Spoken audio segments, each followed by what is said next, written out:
Assalamualaikum warahmatullahi wabarakatuh. Perkenalkan nama saya Abida Delia dengan NIM akhir 092. Di sini saya akan mempresentasikan tentang analisis diet quality, DQII, dan MDDW pada mata kuliah survei konsumsi pangan praktikum. Nah, sekilas tentang GQIS sendiri yang merupakan Diet Quality Index Internasional yang memiliki empat komponen, yaitu variety, adequacy, moderation, dan overall balance dengan skor 0 sampai 100. Namun, DQIS ini tidak memiliki cutoff tetap. Jadi, saya menggunakan pendekatan cutoff. Jadi, 100 ini dibagi tiga dengan keterangan sebagai berikut. Nah, biasanya DQII ini dihitung dari data recall 24 hour, lalu FF kuantitatif atau WFR. Nah, di sebelahnya ada MDDW, yaitu Minimum Dietary Diversity Woman, yang merupakan indikator kualitas diet untuk perempuan usia 15 sampai 49 tahun, yang terdiri dari 10 kelompok makanan. Nah, diet ini beragam secara adekuat apabila mengonsumsi lebih dari 5 dari 10 komponen atau kelompok pangan. Nah, ini merupakan biodata responden praktikum sendiri dengan rincian sebagai berikut.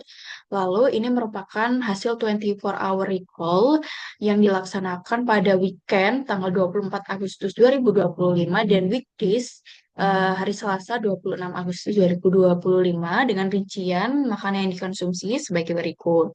Nah, ini merupakan perhitungan kandungan gizi dari 24 hour recall tersebut.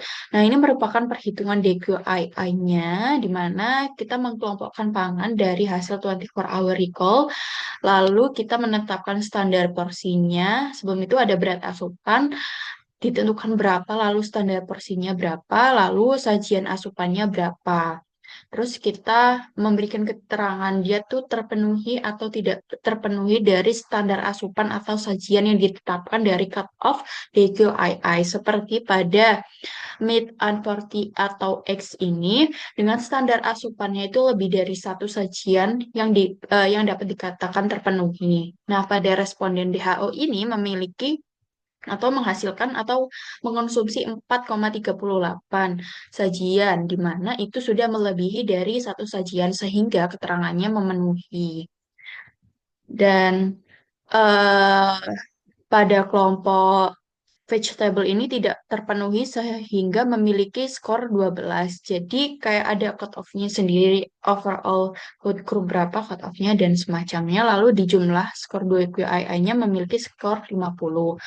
Nah, ini perhitungan DQII-nya yang lebih lengkap karena responden Hanin ini memiliki skor 50, jadi bisa dikatakan sedang sesuai cut-off. Nah, ini perhitungan MDDW di mana eh, responden Hanin ini memenuhi 5 kelompok dari 10 kelompok pangan sehingga mendapatkan skor 5 yang dalam artian itu terpenuhi.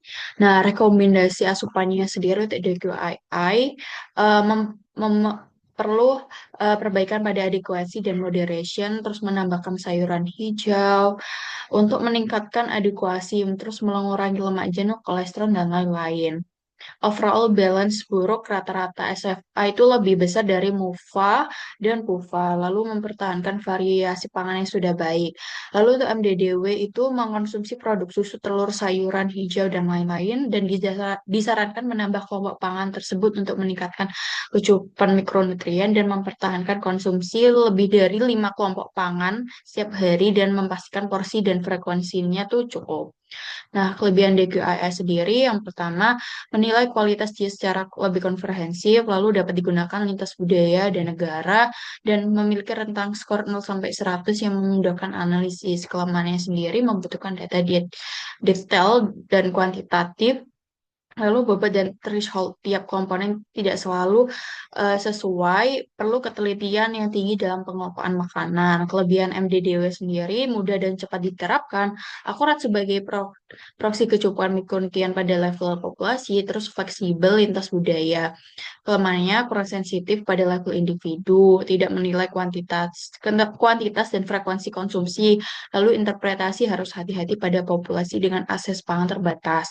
Kesimpulannya, pada praktikum ini, responden memiliki skor DQII sebesar 50 yang terdapat keterangan pada kategori sedang dan MDDW sebesar 5 dari 10 kelompok pangan yang merupakan keragaman yang terpenuhi. Lalu kelebihan pola makan Kelebihannya itu pola makan ada terdapat variasi protein dan nabati yang baik serta kecukupan protein dan kalsium yang terpenuhi. Kekurangannya konsumsi sayuran dan buah-buahan itu rendah. Lalu sarannya memperbaiki ketepatan pengelompokan pada DQI dan MDDW, lalu standarisasi code of DQI yang perlu diperjelas dan lakukan diskusi hasil antar kelompok. Sekian dari saya. Wassalamualaikum warahmatullahi wabarakatuh.